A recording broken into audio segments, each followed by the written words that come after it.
कल अपने पद से इस्तीफा दिया और उनके इस फैसले से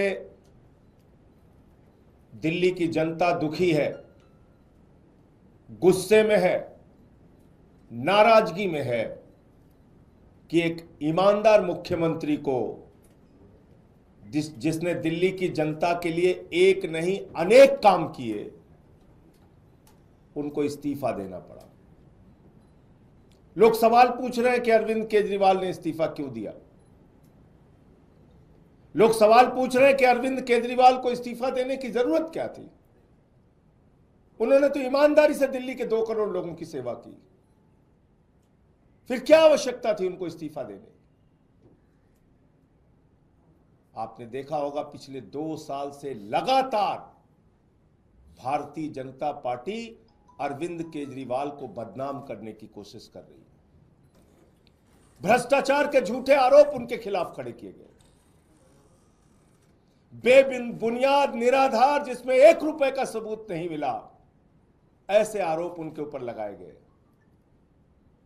बीजेपी वालों ने उनको भ्रष्टाचारी कहा, उनकी ईमानदारी पर सवाल उठाया। कोई आम नेता होता,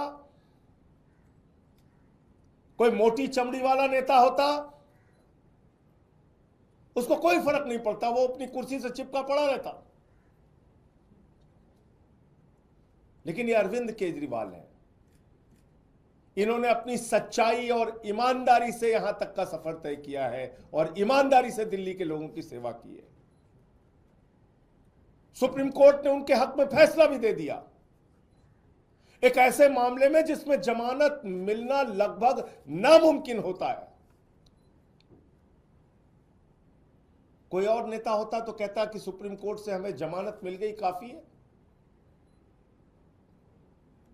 सुप्रीम कोर्ट ने कह दिया कि सीबीआई ने, ईडी ने जो कार्रवाई की है वो दुर्भावना से की है, राजनीति से प्रेरित होकर की है, पिंजरे में बंद तोते की तरह काम किया है। कोई और नेता होता तो कहता सुप्रीम कोर्ट ने हमारे हक में फैसला सुना दिया, जमानत दे दी, अब अपने पद पर बना रहूंगा। लेकिन अरविंद केजरीवाल ने तय किया हम जनता की अदालत में जाएंगे। जनता की अदालत में जिसकी सेवा हमने ईमानदारी से की है पिछले 10 सालों में, हम उनके पास जाएंगे और उनसे अपनी ईमानदारी का प्रमाण पत्र लेके आएंगे।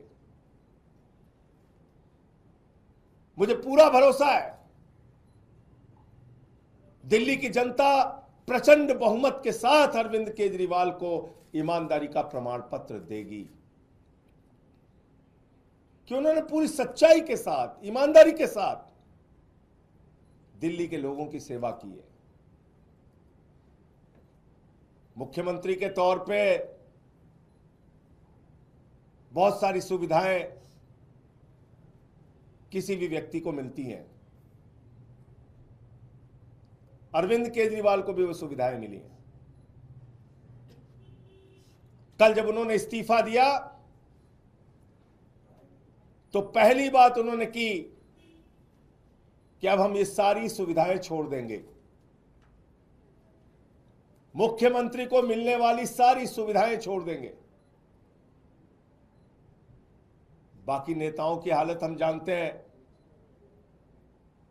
अगर कभी किसी पद पे पहुंच गए, कोई सुविधा मिल गई तो उसको नहीं छोड़ने के लिए सालों साल लड़ाई लड़ते हैं, घर से मकान से चिपके रहते हैं। लेकिन अरविंद केजरीवाल ने फैसला किया है कि उन्होंने कहा हम अपना मकान खाली करेंगे, हम अपना घर खाली करेंगे, 1 हफ्ते के अंदर हम अपना घर खाली करेंगे। उनकी सुरक्षा को लेकर भी सवाल है, एक नहीं कई बार उनके ऊपर हमले हुए। हमने उनसे कहा, समझाने की कोशिश की कि आपकी सुरक्षा को खतरा है, कई बार आप पे हमला हो चुका है, मां बाप घर में थे उस वक्त भी उनके घर पे हमला हो चुका है, भारतीय जनता पार्टी के लोगों ने हमला किया है। कई बार उनको शारीरिक नुकसान पहुंचाया गया, कहीं कालिक फेंकी गई, कहीं हमला किया गया, चोट पहुंचाई गई। ये सारा कुछ हुआ अरविंद केजरीवाल के साथ। उनके बूढ़े मां बाप हैं, उनकी पत्नी है, उनके बच्चे हैं, उनकी सुरक्षा को लेके हम सब चिंतित हैं। हमने समझाने की कोशिश की कि ये घर सिर्फ मुख्यमंत्री के तौर पे ही नहीं बल्कि आपकी सुरक्षा की दृष्टि से भी जरूरी है। लेकिन उन्होंने तय किया कि हमारी रक्षा भगवान करेगा, ईश्वर करेगा। मैं 6 महीने जेल में रहा, खूंखार अपराधियों के बीच में रहा, लेकिन बावजूद इसके ईश्वर ने मेरी रक्षा की, ईश्वर ही मेरी रक्षा करेगा, मुझे घर की कोई चिंता नहीं। तो उन्होंने घर छोड़ने का फैसला किया। घर छोड़ के लोगों के बीच में रहेंगे, आम लोगों के बीच में रहेंगे। अभी तय नहीं है कहां रहेंगे, लेकिन आप सबके प्यार से, आशीर्वाद से कोई ना कोई ठिकाना तय होगा जहां पर वो रहेंगे। लेकिन सवाल आज अरविंद केजरीवाल मात्र का नहीं है, सवाल है दिल्ली की 2 करोड़ जनता का। अरविंद केजरीवाल के साथ तो जो बीजेपी वाले कर रहे हैं वो आप देख रहे हैं, खुली आंखों से देख रहे हैं। झूठे भ्रष्टाचार के आरोप लगाए, जेल में उनको पकड़ के डाल दिया, उनके शिक्षा मंत्री को जेल में डाल दिया, स्वास्थ्य मंत्री को जेल में डाल दिया, पूरी पार्टी को तोड़ने की कोशिश की, आम आदमी पार्टी को खत्म करने की कोशिश की, अरविंद केजरीवाल की राजनीति को खत्म करने की कोशिश की। लेकिन आपके आशीर्वाद से अरविंद केजरीवाल ने अपने हौसले से उनकी इस राजनीति को जवाब देने का काम किया। अब समय आपका है, दिल्ली के लोगों का है,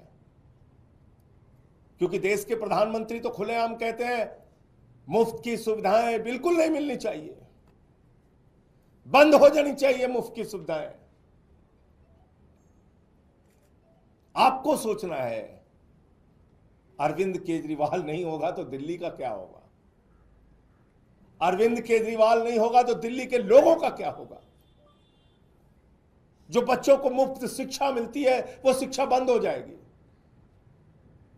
27 साल हो गए गुजरात के अंदर, एक भी स्कूल ऐसा नहीं बन पाया जिसमें प्रधानमंत्री अपनी फोटो खिंचवा सके और दिखा सके कि ये हमारा सरकारी स्कूल है। उनको टेंट का स्कूल गुजरात में, अहमदाबाद में चुनाव के दौरान बनवाना पड़ता है दिखाने के लिए।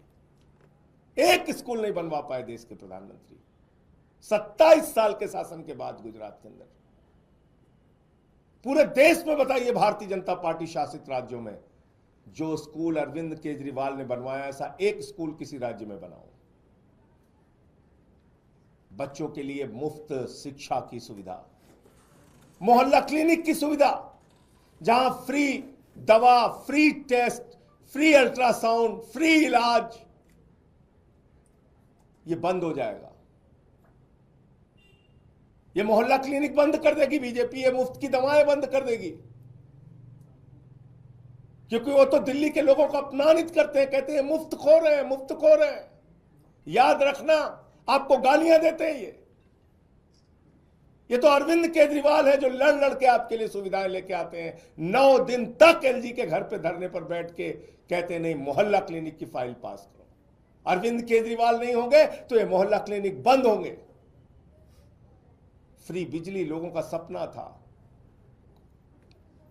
दिल्ली के अंदर चुनाव प्रचार में अरविंद केजरीवाल जी जाते थे, लोग हाथ पकड़ लेते थे, कहते थे हमारी झुग्गियों में हजारों का, लाखों का बिल आया है केजरीवाल साहब। वो अरविंद केजरीवाल है जिन्होंने कहा गरीब के घर में रोशनी तो होनी चाहिए, लेकिन उस रोशनी की कोई कीमत नहीं होनी चाहिए। फ्री बिजली किया। हिंदुस्तान की आजादी के बाद पहला मुख्यमंत्री जिसने फ्री में लोगों तक बिजली पहुंचाने का काम किया वो अरविंद केजरीवाल है। अगर जिस दिन अरविंद केजरीवाल नहीं होंगे, मुख्यमंत्री नहीं बनेंगे, तो ये फ्री बिजली की सुविधा भाजपा बंद कर देगी। फ्री पीने का साफ पानी, 24 घंटे फ्री बिजली, फ्री पानी, और इन सब के बावजूद मुनाफे का बजट दिल्ली को दिया। माताएं बहनें जो हमारी मजदूरी करती हैं, हमारी बच्चियां जो कॉलेज में जाती हैं, जिसका पिता रिक्शा चलाता है, ठेला लगाता है, वो सुबह उठता था तो अपनी जेब की तरफ देखता था। बेटी को स्कूल भेजना है, कॉलेज भेजना है, जेब में पैसा होगा तो बेटी कॉलेज जाएगी, वरना नहीं जा पाएगी। इस दर्द को दिल्ली के मुख्यमंत्री अरविंद केजरीवाल ने समझा। उन्होंने कहा बेटियों के लिए, माताओं बहनों के लिए, मजदूरी करने वाली हमारी माताओं के लिए बस की यात्रा फ्री होगी। केजरीवाल नहीं होंगे तो ये बस की यात्रा की फ्री सुविधा खत्म होगी।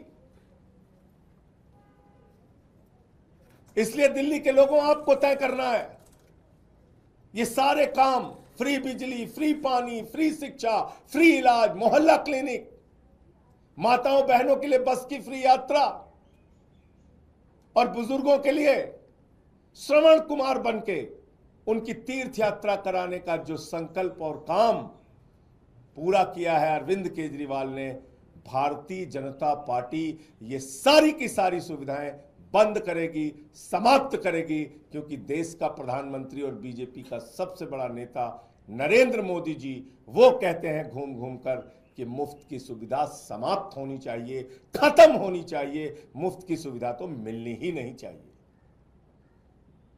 ये तो केजरीवाल है जिन्होंने कमाल करके दिखाया। सारी सुविधाएं देने के बावजूद मुनाफे का बजट दिया दिल्ली में। केजरीवाल ने एक नहीं अनेक बार कहा है कि दिल्ली के अंदर अब तक जो सरकारें थीं उन्होंने आपको धोखा देने का काम किया। खजाने में पैसे की कमी नहीं है, सरकारों की नीयत में कमी थी, और उन्होंने साफ नीयत से, ईमानदारी से दिल्ली के लोगों की सेवा की। तो अब दिल्ली के लोगों को तय करना है, दिल्ली के लोगों को अब संकल्प लेना है, दिल्ली के लोगों को अब जवाब देना है।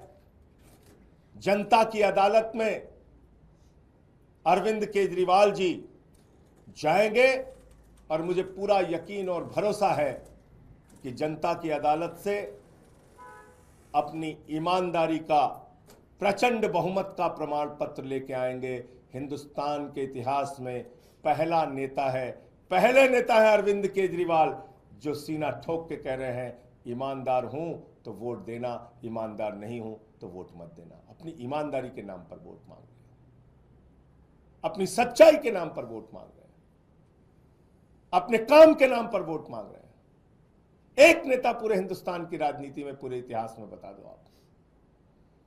तो इसलिए अब वक्त है दिल्ली के 2 करोड़ लोगों का, उनको जवाब देने का।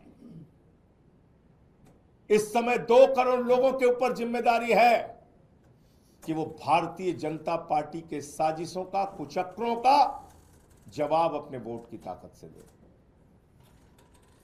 बहुत बहुत धन्यवाद। मैं इतनी बात कहना चाहता था, और आगे और कोई सूचना होगी तो मैं आपके साथ उसको शेयर सर, एक राष्ट्रीय पार्टी के अध्यक्ष होने के नाते अरविंद केजरीवाल घर के लिए एंटाइटल्ड हैं, क्या उन्होंने कोई घर की डिमांड की है? देखिए, अभी जो जानकारी मेरे पास है मैंने आपको बता दी। निश्चित रूप से एक राष्ट्रीय पार्टी के राष्ट्रीय अध्यक्ष होने के नाते कई और नेताओं को घर मिले हैं, लेकिन अभी वो सवाल नहीं। अभी तो जो मेरे पास जो जानकारी थी अभी मैंने उसको बताया। सर, क्या क्या सुविधाएं एक मुख्यमंत्री को मिलती हैं जो वो त्याग रहे हैं, थोड़ा बता दें जनता के नॉलेज के लिए। अरे भाई, जो भी सुविधाएं मिलती हैं, घर गाड़ी सब त्याग देंगे, एक एक चीज आपको पता चलेगा। धन्यवाद। इससे इधर एक और राजनीतिक सवाल है sir, Rahul Gandhi. Stay ahead with our cutting-edge news app. Instantly access the latest shorts in just 1 minute and breaking news in just 50 words. Download now for a smarter, faster news experience.